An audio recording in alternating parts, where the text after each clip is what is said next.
Ayun na po mga tuyong bayawak. Dapat tunyong bayawak yun.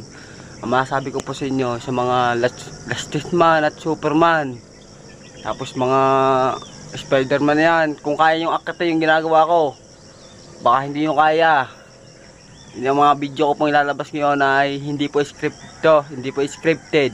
Sa mga gusto pong mag-share at mag-sumuporta at panoodin nyo kung paano umakyat ng coconut, ang katulad kong pangit. Hindi sabihin pogi, pangit lang para diba. Yun lang po. Tapos salamat na rin po sa sumusuporta sa akin, sa aking tropa dyan, sa taga-Adilaw po, na bakit daw po ako ay hindi po nag-upload ng video, hinihintay po niya. Shoutout po sa inyo kuya, nakalimutan ko ng pangalan, yun lang po. Masabi ko po, maraming salamat po sa inyo dahil sinusuportahan niyo po ako. Ayun, shoutout po sa nambabas po sa akin, bakit daw po ako ay hindi nahihiya sa aking ginagawa sa pag-akit daw po ng buko.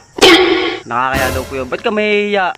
Kasi kung mahihiya sa pagdating sa mga gayong content, kasi yung kasi mas mahalaga kasi yun. Paano mo may kasama kayo sa mga kayong magtutropa galing sa bundok at may kasama kayo yung mga konting chicks, yung ganun, parang ganun. Tapos si una walang marunong sa inyo. Sinong kukuha sa inyo? Ha? Sinong kukuha sa inyo? Tingin na lang at sinong kailangan nyo, hindi yung makuha.